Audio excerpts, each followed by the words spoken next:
Assalamualaikum warahmatullahi wabarakatuh. Salam sejahtera bagi kita semua. Shalom. Om Swastiastu. Namo Buddhaya. Salam kebajikan. Sampurasun. Rahayu. Indonesia hebat karena kemajemukannya. Bersatu kita teguh, bercerai kita runtuh. Segala ketentuan yang berlaku di negeri ini adalah pusaka Indonesia, wajib dijaga dan dilestarikan. Indonesia adalah bangsa yang besar, bangga menjadi Indonesia, merdeka.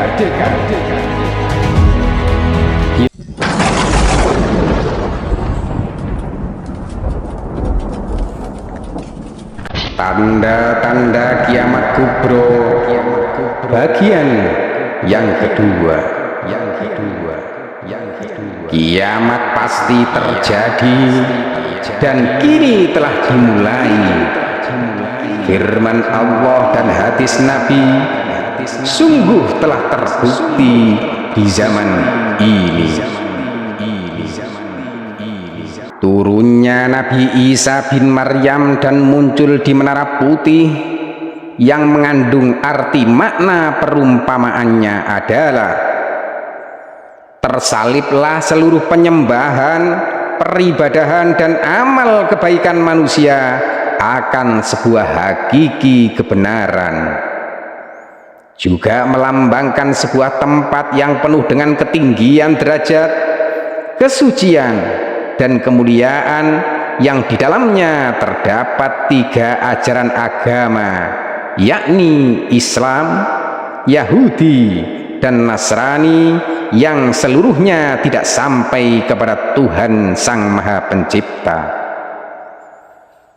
3 gerhana, gerhana di barat, gerhana di timur, gerhana di Jazirah Arab, yang arti makna perumpamaannya adalah tertutupnya penglihatan seluruh umat manusia dalam membedakan antara yang hak dan yang batil, dan terjadinya perseteruan antara kebenaran dan kebatilan serta saling berbenturan.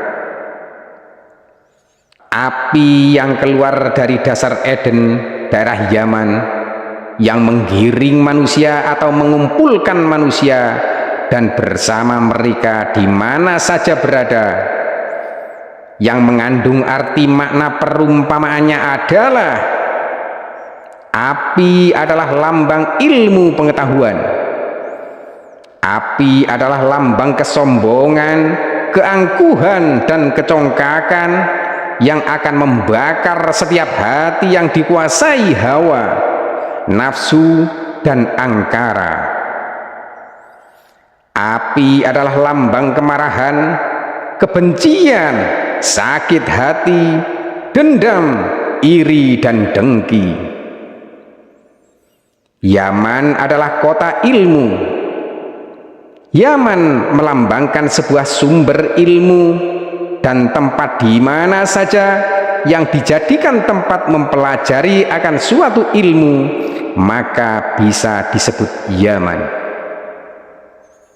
Sungai Efrat mengering, yang mengandung arti makna perumpamaannya adalah bahwa seluruh ilmu pengetahuan sudah dipelajari, ditelan dan dikuasai manusia tanpa tersisa sedikit pun. Namun tetapi tak sama sekali bersumber atau jalannya dari nabi-nabi dan para utusannya, karena nilai wahyu telah diangkat. Kematian kalian, yaitu kematian orang-orang yang beriman, yang mengandung arti makna perumpamaannya adalah seluruh kepandaian, ilmu pengetahuan, akal fikir akan mati, lalu ditumbuhkan kembali oleh Allah dengan nilai kebenaran hakiki. Kemunculan binatang melata turut dijelaskan dalam hadis Tolhah. Ia mengatakan, Rasulullah Shallallahu Alaihi Wasallam menyebut, binatang melata seraya bersabda, binatang melata itu keluar 3 kali, keluar 1 kali dari ujung gurun pasir, tetapi beritanya tidak masuk ke kampung, yaitu Mekah. Lalu bersembunyi selama beberapa waktu lamanya. Setelah itu keluar sekali lagi, lebih dari itu, lalu beritanya meninggi di penduduk padang pasir, dan beritanya sampai ke kampung ini, yaitu Mekah. Mengandung nilai makna perumpamaannya adalah, yaitu manusia yang melangkah dengan suatu pengetahuan yang berjalan pada setiap zaman, yang hanya mengikuti ajaran-ajaran agama dari nenek moyang, dikarenakan belum sampai mendapatkan sebuah peringatan akan hakiki kebenaran. Al-Jasasah, salah satu tanda datangnya hari kebangkitan atau kiamat, yaitu dibunyikannya terompet sangkakala oleh malaikat Israfil. Setelah ditiupkan, seluruh makhluk hidup akan mati dan dibangkitkan kembali oleh Allah Subhanahu wa Ta'ala. Mengandung makna perumpamaan, yaitu matinya segala jalan isi keyakinan yang belum benar, dan matinya ilmu pengetahuan dari segala prasangka sebuah nilai kepercayaan, dan ditumbuhkan kembali nilai kebenaran hakiki. Rasulullah Shallallahu Alaihi Wasallam bersabda, demi Allah, sebenarnya aku mengumpulkan kalian bukan lantaran untuk memberi kabar gembira atau kabar sedih. Aku mengumpulkan kalian karena Tamim Ad-Dari, seorang laki-laki yang semula beragama Kristen, datang untuk berbaiat dan masuk Islam. Ia telah menyampaikan sesuatu yang sesuai dengan apa yang telah saya sampaikan kepada kalian tentang Dajjal. Tamim Ad-Dari pernah berkata kepadaku bahwasannya ia pernah naik perahu bersama 30 orang laki-laki dari suku Lahm dan Judam. Selama sebulan penuh gelombang laut menghantam perahu mereka. Kemudian mereka menepi ke sebuah pulau di arah barat. Mereka duduk pada perahu bagian atas dan akhirnya berhasil memasuki pulau tersebut. Setelah itu mereka bertemu dengan suatu makhluk yang berbulu sangat lebat, hingga mereka tidak dapat membedakan antara depan dan belakang karena begitu banyaknya bulu yang tumbuh pada tubuhnya. Siapakah kamu ini, hai makhluk berbulu? Tanya mereka. Makhluk berbulu itu menjawab, aku adalah Al-Jasasah. Mereka bertanya lagi, apakah Al-Jasasah itu? Makhluk itu berkata, hai sekalian manusia, pergilah kalian kepada seorang laki-laki di suatu biara, karena ia sangat mengharapkan berita dari kalian. Tamim Ad-Dari berkata, ketika makhluk Al-Jasasah itu menyebutkan kepada kami tentang seorang laki-laki itu, maka kami langsung meninggalkannya karena kami takut jangan-jangan ia adalah setan. Tamim Ad-Dari sekali lagi berkata, kami segera pergi hingga akhirnya kami masuk ke dalam pulau tersebut. Tiba-tiba kami bertemu dengan seseorang yang sangat besar, yang belum pernah kami melihat orang sebesar dan sekekar itu. Kedua tangan orang tersebut terbelenggu pada lehernya, dan kedua kakinya dirantai dengan besi antara kedua lutut hingga kedua mata kakinya.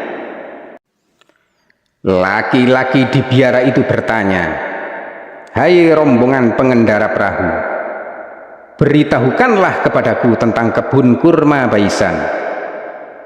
Kami bertanya, "Tentang hal apakah yang akan kamu tanyakan kepada kami?" Laki-laki itu menjawab, "Aku bertanya tentang pohon kurma kepada kalian, apakah ia telah berbuah?" Kami menjawab, "Ya, pohon kurma itu telah berbuah." Laki-laki itu berkata, "Pohon kurma tersebut sebentar lagi tidak akan berbuah." Laki-laki itu bertanya lagi, "Beritahukanlah kepadaku tentang telaga Tobariyah." Kami balik bertanya, "Apakah yang akan kamu tanyakan kepada kami?" Laki-laki itu berkata, "Apakah telaga tersebut ada airnya?" Kami menjawab, "Air telaga tersebut sangat banyak." Laki-laki itu berkata, "Sebentar lagi air telaga itu akan habis." Laki-laki itu bertanya lagi, "Beritahukanlah kepadaku tentang mata air Zuhur." Seperti biasa kami balik bertanya, "Mengenai apa yang akan kamu tanyakan?" Laki-laki itu bertanya lagi, "Apakah mata air tersebut masih ada airnya? Dan apakah orang-orang di sekitarnya bercocok tanam dengan airnya?" Kami menjawab, "Ya, air mata tersebut masih banyak dan masyarakat di sekitarnya bercocok tanam dengan airnya." Kemudian laki-laki itu bertanya lagi, "Beritahukanlah kepadaku tentang seorang nabi utusan Allah yang ummi. Apa yang telah ia lakukan?" Kami menjawab, "Nabi tersebut telah keluar dari kota Makkah dan menetap di kota Yasrib atau Madinah." Laki-laki itu bertanya lagi, "Apakah nabi itu dimusuhi oleh orang Arab?" Kami menjawab, "Ya, ia selalu dimusuhi orang Arab."